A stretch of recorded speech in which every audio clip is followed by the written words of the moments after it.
As you all know, the purpose of the panel today is to discuss the challenges of opportunities of tech companies in Lebanon and areas in which we can scale and go actually to the global market. So I'm going to start with you, Wissam. So you successfully scaled CME, going from Lebanon to actually serving more than 500 clients internationally. So I would love to know more also about this story, perhaps main 3 strategic decisions you took to be able to do such a scale and such a time and in Lebanon with all the challenges that we have. Thank you, Sarah. Thank you for the introduction. Thank you, Maliatec, for organizing this event as well. So originally, or from the beginning, we made the choice or the decision to be generalists. And it correlates a lot with what Mario has mentioned now during his presentation. And it's something that usually not recommended by the, let's say, the industry standard, or it's not the by-the-book approach. It's recommended to be more focused, whether on a horizontal solution or a vertical industry. So this is the practice, let's say. But at CME, we did that. We went into the general approach. We went into what's called the jack of all trades. And we did that intentionally and with full awareness for a simple reason. We had the opportunity to do it. So it was an opportunity, we captured it, and we built on it. So that was the first decision. That is, I think I can say that it was not intuitive, it was counterintuitive, but it's based on opportunity. And that's a first lesson that despite the fact that by the book or the practice would have said or mentioned something else or the different approach, we paved our own path. And I think entrepreneurs should always consider this approach, exploring their own journey regardless of what others have experienced. I'm not saying they should not read or reference other people's success, but there is always a special moment for every startup, every company, and they need to really capture this moment. Now, the second aspect or the second challenge that we faced in CME, it was more about the service industry itself. The service industry is very competitive, especially on the price-wise. So it's really price-sensitive. And you know, we're facing or we're competing with countries like Eastern Europe or Asia in general, while Lebanon does not really exist on the outsourcing map. We don't have a Lebanese brand for the technology. No. And that was a big challenge for us. To face that challenge, we decided to avoid working on what I call the software commodities, so building websites, simple applications, and these things, and go into the complex solutions, resolving complex problems, or enterprise-grade solutions. And that's how we built our credibility, our track record, by focusing on this aspect, focusing on industries that require domain expertise, problem-solving skills, by far more than coding skills. And to do that, we had also to make a third decision, which is the core element of our business model, talents. So we had to hire the right talents, problem solvers, and this is where we leveraged Lebanon. I'm not saying that you can't find problem solvers and smart people in other countries. There are smart people everywhere. But since we are present in Lebanon, and I think the ratio or the probability of finding a large pool of problem solvers in Lebanon, despite our small size, has a higher chance than other countries. We leverage this aspect to build the whole business model around the Lebanese talents. And that's why we've been investing in Lebanese talents for almost 25 years now. Yeah. So I would say these are the main 3 strategic decisions that we made throughout our journey. Thank you. Thank you, Wissam. Dr. Bijan, going also to you.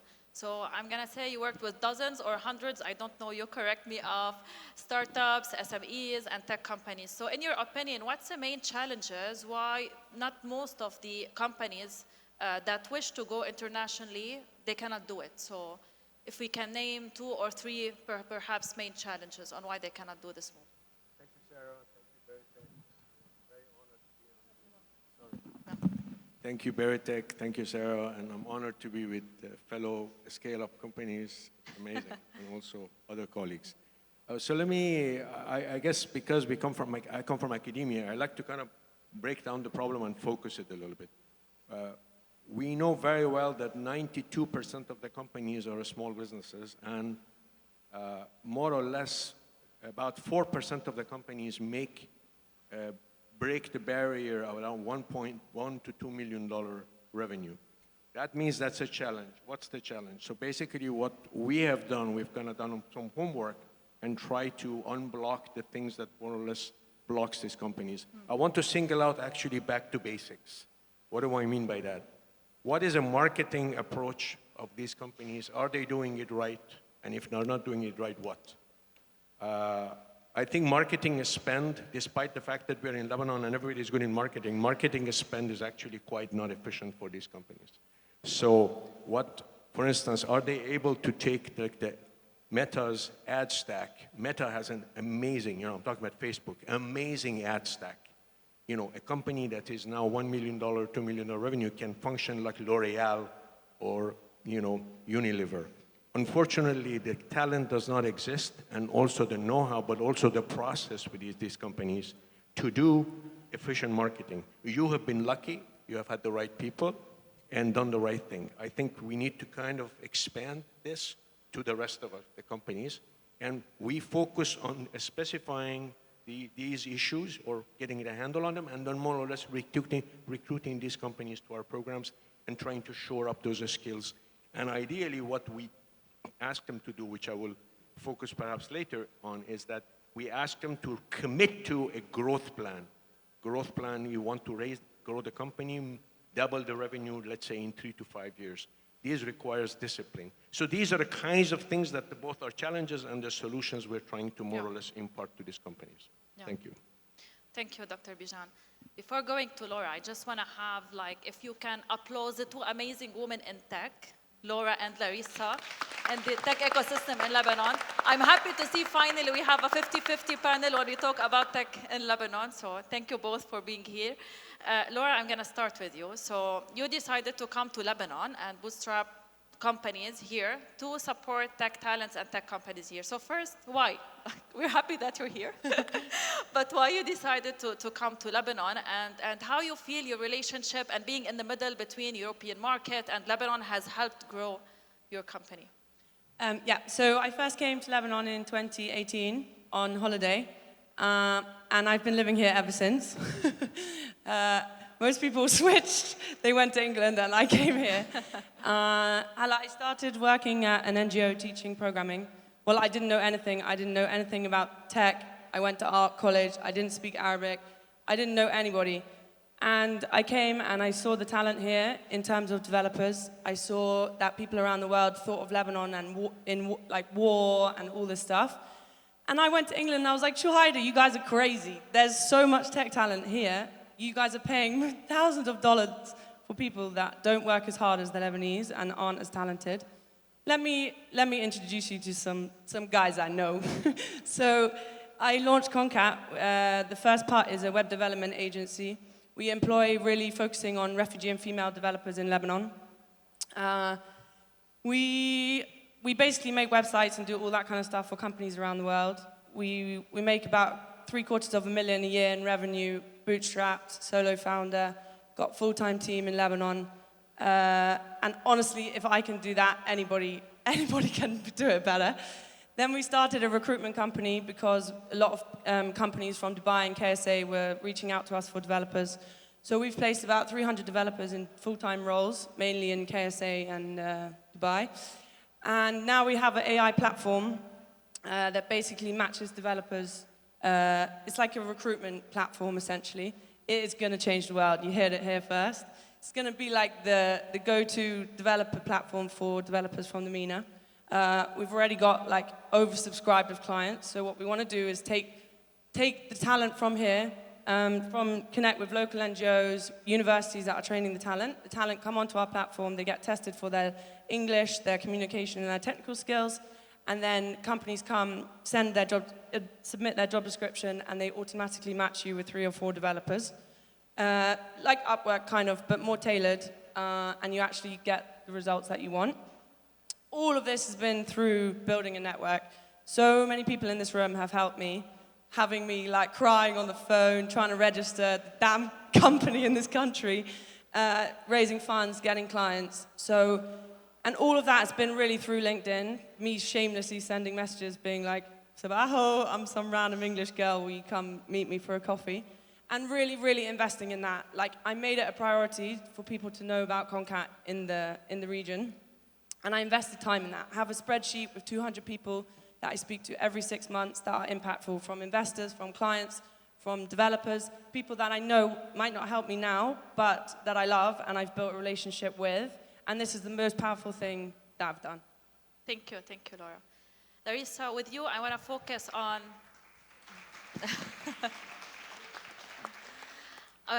on the community aspect. I know ZAKA also started with the community spirit. You yourself are a leader in the IEEE community. So how do you think like the impact of being the community part on tech companies, and especially on creating partnerships to have access to international opportunities? Yes, thank you, Sarah. That's okay, good. And thank you, everyone, for inviting us from Maliatec and from the panelists. I'm really happy to see Lebanon revamping the community again, and it's through you attending and participating we can maybe do bigger events, hopefully. So this is a great question because if you don't know ZAKA, we teach people AI and then we support them find jobs. We've been in the market for 6 years from now, and we started out of a community called Beirut AI in Lebanon. And this is how I met my co-founder, Chris, while pushing Beirut AI community. We were doing workshop, technical meetups, talks, so we can really raise awareness about AI to all Lebanon, to all university students, and this is where we started getting feedback. So ZAKA is really at the core of the community because we see the value of not only teaching people AI, but also connecting people together to come up with new ideas and building them. And the most important thing is that when you start, you always have this small goal that you want to reach. I want to get my product out. I want to test it.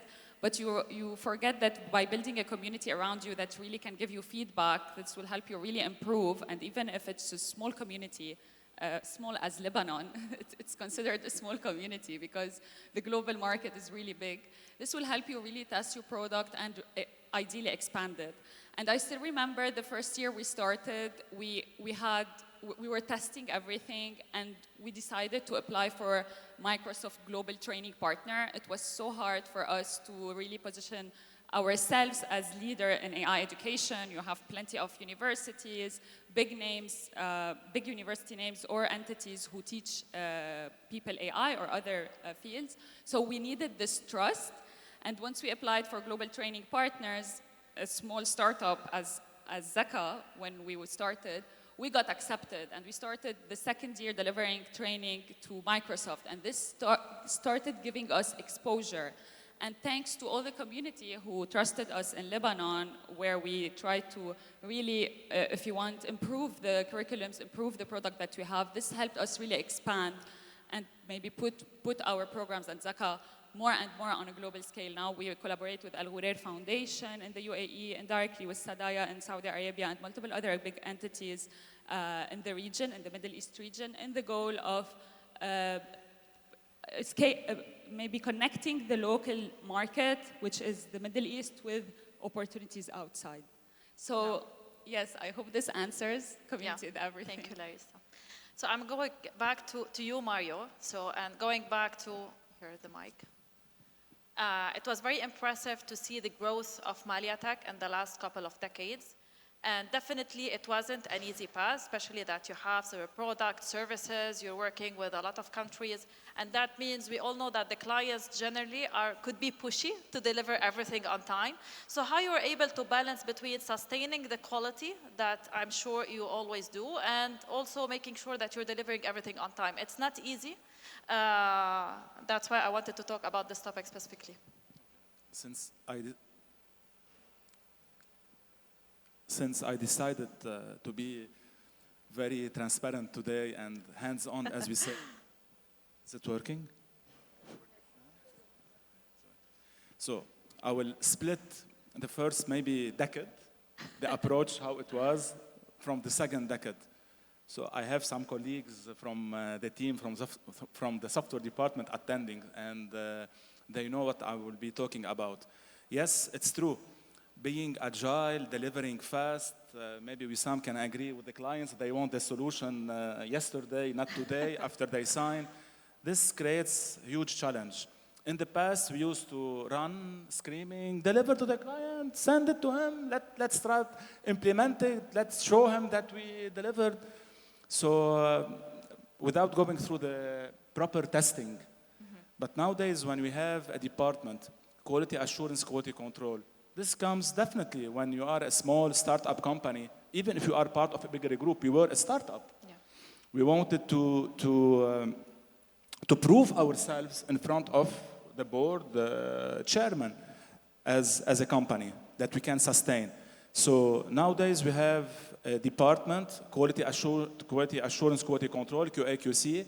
Anything before being delivered to the client should pass by this department for testing, for validation, before going to the customer side. This is one. So we avoided the line of production, development, client. This has been drastically a cause of issue. And let me tell you something important. It doesn't delay, because if we deliver a release that has bugs or issues, I think the time, exactly, the time for handling regression coming from software is far painful than taking the proper time, talking to the client, communicating properly that we will deliver, and this is respected by the client. Across Lebanon, UAE, Kuwait, everywhere, when we share something tangible, I think that this is where we gain trust. And quality assurance is no longer like a checkpoint, I have a quality.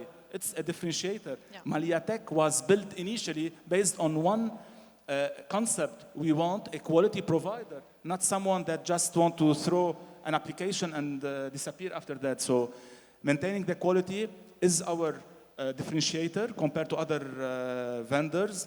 It's our competitive advantage. Yeah. So I think that's critical. Yeah, thank you. So we're going to go into the second round, but because I appreciate my friendship also with Rima and Noor, we're going to just try to have slightly, perhaps, shorter answer for the next one. If you saw a QR code, we aim to take also Q&A, to have a 10 minutes Q&A. I hope we're going to be able to take 1 or 2 questions. So if you have them, you have already saw the QR code, but we're going to see what we're doing with the time. So. Wissam, I'm gonna go back to you and ask you something. Like, again, we know that the last few years were a little bit challenging in Lebanon, and your tech team are mainly based here. I know you have other offices, but you also have a big base here. And I know from experience that it was hard to convince the client with all this instability to trust, actually, to take services or products from country where the tech team are located in Lebanon. So how did you navigate all of this in the financial crisis, but also during the war specifically? Yeah, exactly.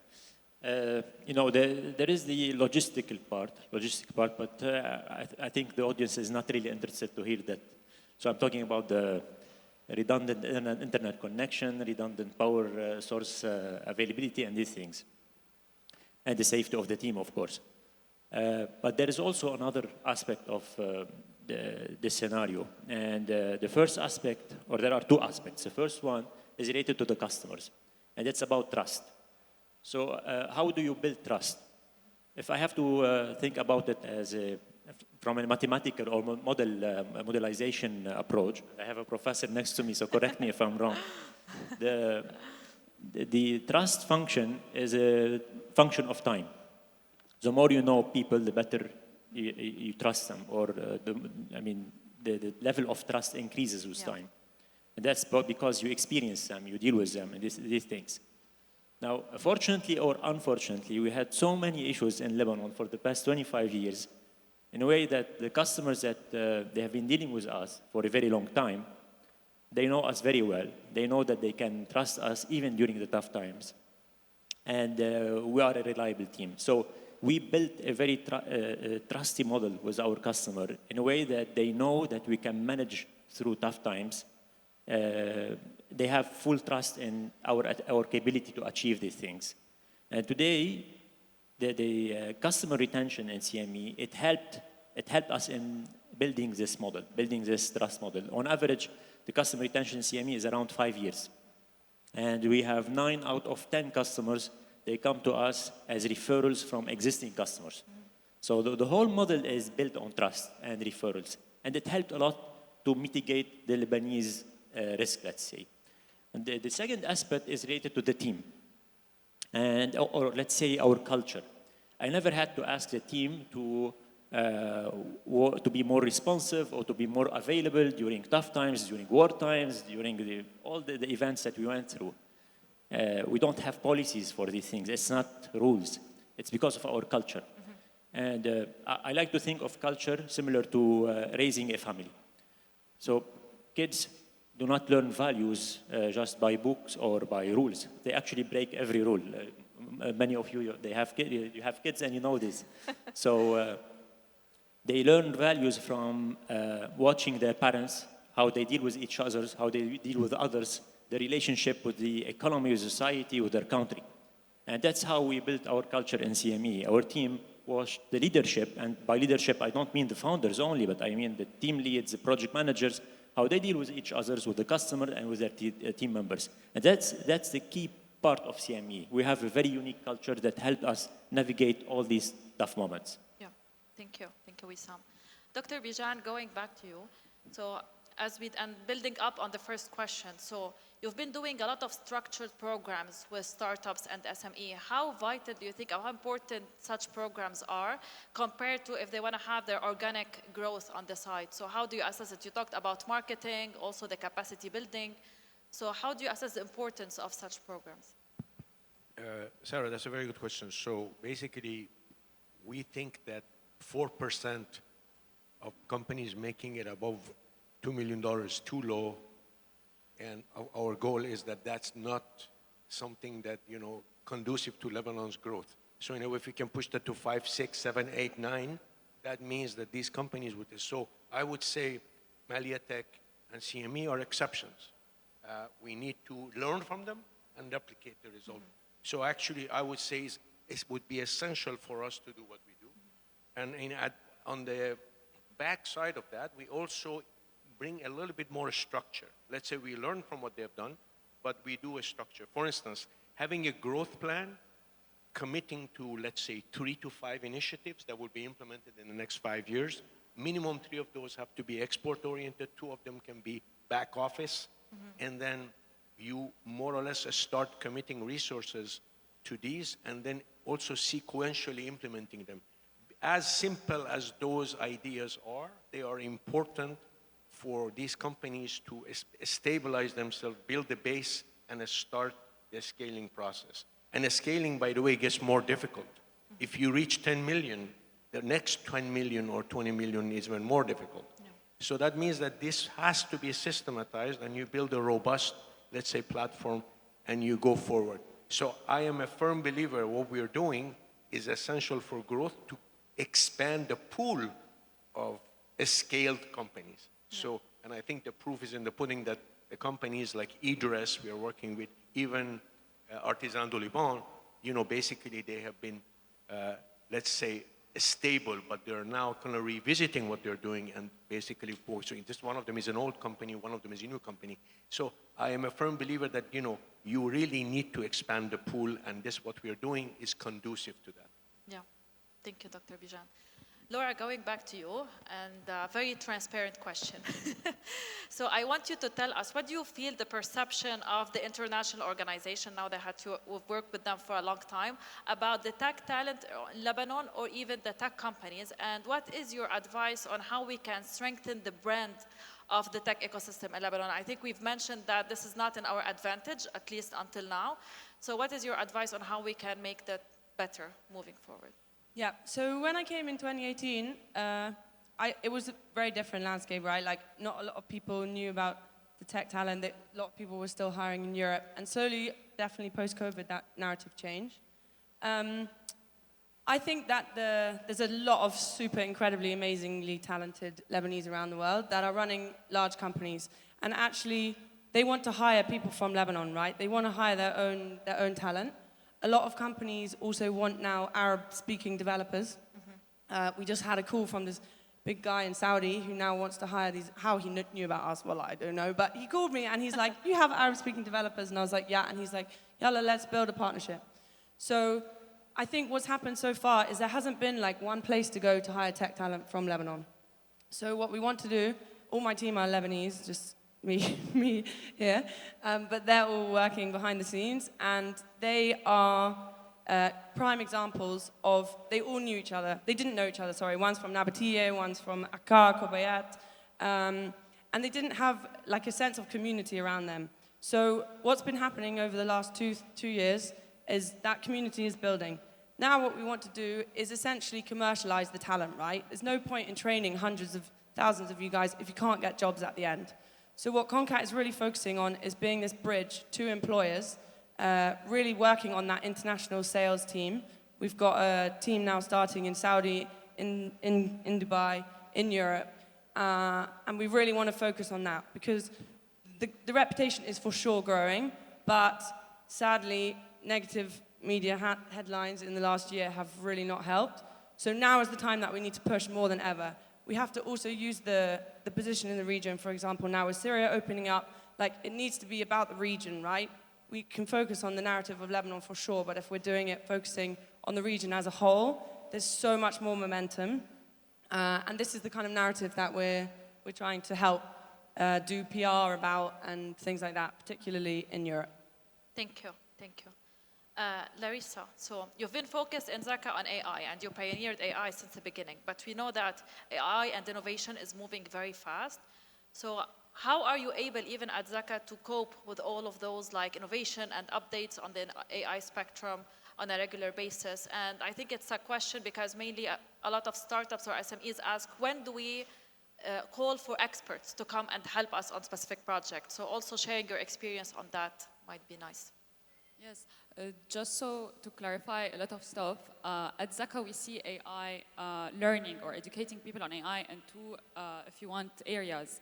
One is technical, people who have technical background go to technical learning phase, and one is like industry focused, where we definitely need not only technical expert, but industry focused expertise, and this is where we collaborate with other entities, like a healthcare entity or a legal, like Sadr Legal, marketing, AI for education, specific area focused, if you want, education, where we build curriculums together, because it's not only about learning AI. Sometimes you can learn no-code AI tools or not be the technical person in the team and still use AI in your company.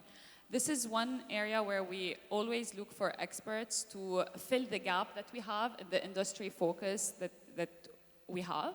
And of course, the field is growing a lot. It's not like we're just keeping the pace without searching and doing all the effort that we have. So what we do, we have the culture at ZAKA where we push all the team every week to try new tools, to teach them to each other, to test them. And this is, I'm mentioning tools because we have also technical stuff that we research for, but all this is not enough to keep the pace of AI advancements. And this is why we have the community that is really important for us. This is where we have external mentor, external experts that also share their experiences with us, so we can keep up the advancement and the curriculum that are up to date, not to Lebanon, but globally. Because at the end, what we're trying to do is to get people ready from Lebanon and from the region to eventually find jobs outside. And we still have a lot of work to do to keep up the pace, and the experts from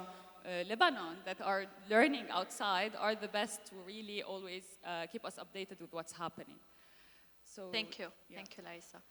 Mario, going back to you, so and a follow-up also to what we discussed with Larissa. So innovation is definitely a must path moving forward. And I know that you also at Maliatec have the expansion, the market expansion is also very important. So again, regarding the balance, so how do you balance between moving with this innovation that's scaling very fast and also the market expansion? So how do you strategically decide where to focus on with those two areas? First of all, we are working with ZAKA, great people, great mindset, and yes, as you mentioned, maybe 10 years ago, I wouldn't think to collaborate. We wanted to do it in ourselves, but nowadays when we get mature and we know that we can really leverage the strength and the presence of good companies, this is where we are bridging and we are aligning with ZAKA. So we are developing some of our AI tools, which I will mention, in partnership and support with ZAKA team. So thank you, ZAKA. Okay, back to the innovation part. Again, Professor, maybe what I will say might not be as per the book of innovation and leadership.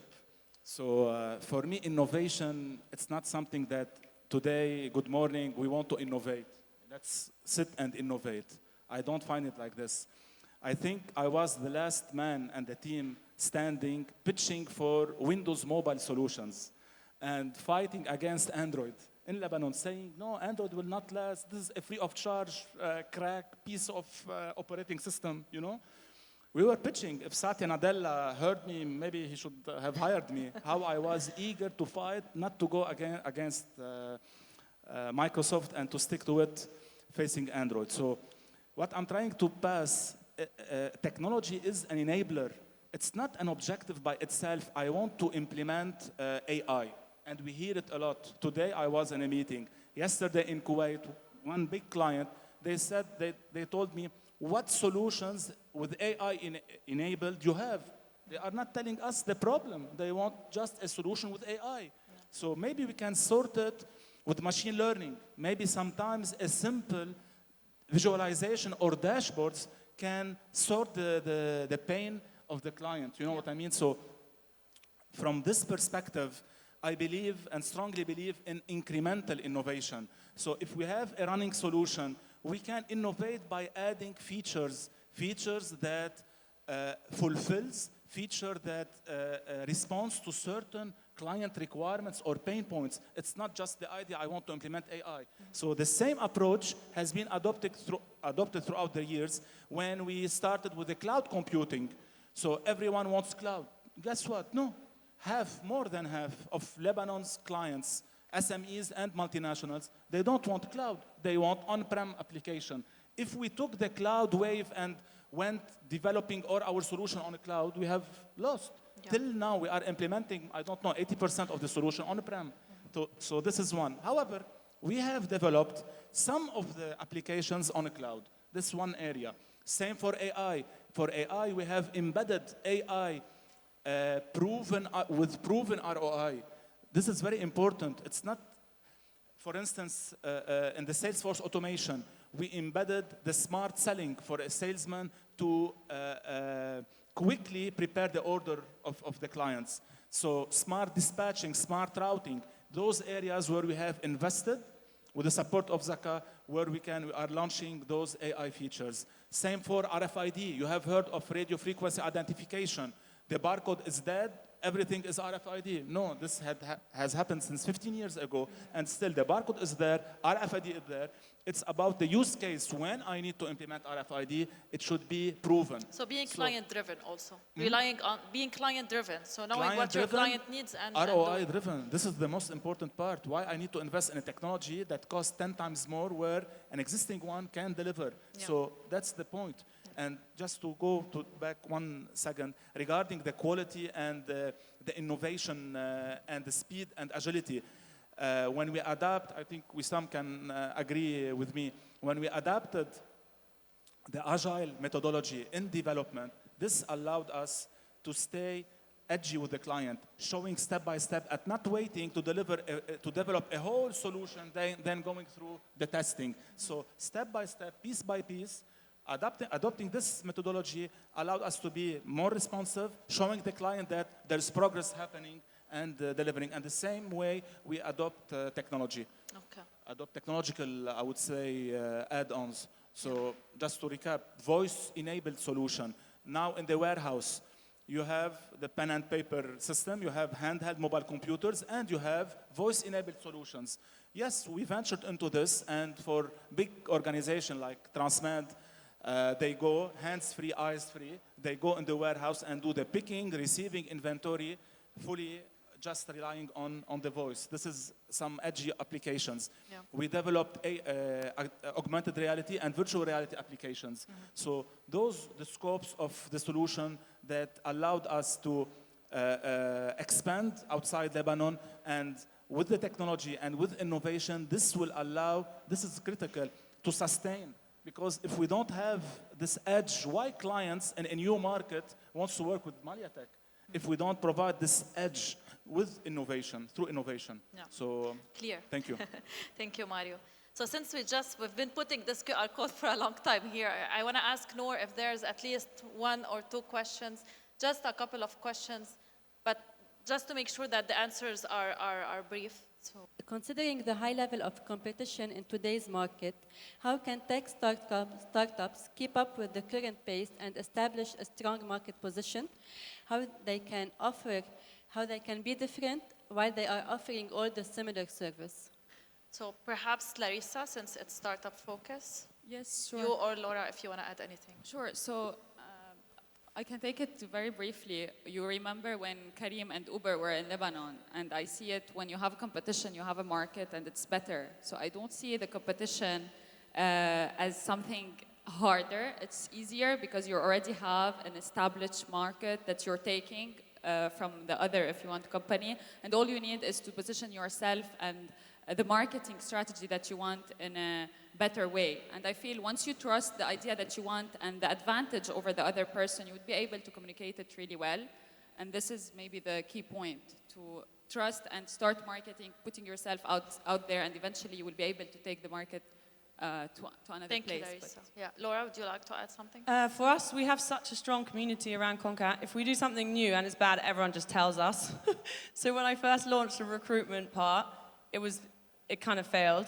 And we had to innovate overnight. And I think the thing with that is do what you guys do best. You're so adaptable. You have to switch overnight what you're working on and what you're going to do. And it is so stressful and constantly having to do that. But if you have a foundation based on the adaptability, as you grow, no matter what, it becomes much easier to do this kind of quick adaptation based, especially in tech, if something new comes out or whatever. It's really key that you have that foundation from the beginning. Thank you, Laura.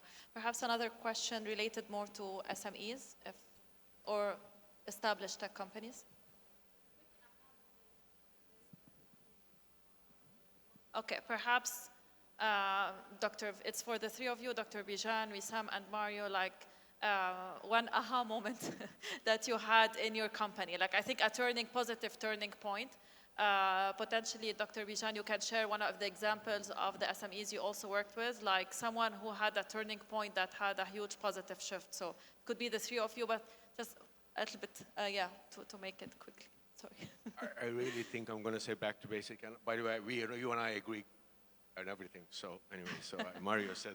So from my point of view, I just want to relay an anecdote that one of the SMEs said. We never stopped to think about our value proposition, and we've been in operation for 10 years. Thank you for pushing us to focus that, because our positioning improved. The moment the positioning was improved, the messaging improved, and now their sales are going up because the product is being better articulated. So from my point of view, the aha moments are really going back to basics. I do have a comment about what Mario said and the question about the startups. Don't chase technology, chase problems. If you chase problems, you will solve a problem and you will have a big market. All the successful startups have chased the problem. I don't care who you talk about, Facebook, Uber, the big guys, and all the startups that we have. Chase a good problem. Go for pain points. Love the problem, not your solution. And it's not the technology. AI, a lot of the hype is about FOMO. I really think you need to think about what is the problem that AI can then solve. Focus on the problem, and I think the rest will take care of itself. That's my advice. Thank you, Dr. Bijan. So perhaps briefly also, Wissam and Mario, one positive turning point that you still remember in the history of the company. Actually, we went through multiple strategic inflection points in CME. The first one was basically when we decided to get into the Internet of Things. And by Internet of Things, I don't mean just adapting solutions, but we actually have a team that designs smart things. And we manufacture them in China, we sell them in the United States. So we ended up to be a one-stop shop for software and hardware for all the startups that are aiming to develop IoT solutions. And then when we developed also the concept for Subway, the inventory management solutions for Subway that manages the whole supply chain in all the Subway restaurants around the world. That was also major, was a huge impact. It was recognized by Subway worldwide, and we were actually awarded 3 times as the best technology vendor for Subway. Great. And they actually sent a team to Beirut to shoot a video and to promote what CME has achieved. That was a really big moment for us. Yeah. And now we're also ongoing, or with the current engagement in Saudi Arabia, and I think there is a huge potential there for CME and for other Lebanese companies as well. We're having big, let's say, investments in the fintech industry, and soon we will have a major announcement around that point. Congrats. Mario. Okay, there's plenty of aha moment. Yeah, perhaps we can choose one. What? Yeah, this is the question, aha moment. Okay, the first one, just to give a flavor for our session, I saw that Pepsi are silver partner here. Our first order, my first order was Maliatec when we went and met the client, and he asked me, who are your clients? I told him, potentially you will be the first one. So this was in 2005, and since then they are our clients. This was a big moment at the company, but it wasn't Maliatec, it was something else. So this one, when we made our first million, it was something big. Our first 10 million, it was something big. If I go to the solutions, when we won Procter & Gamble across the whole region, it was something, a big aha moment for us. So I will not go into the technology and the releases, but definitely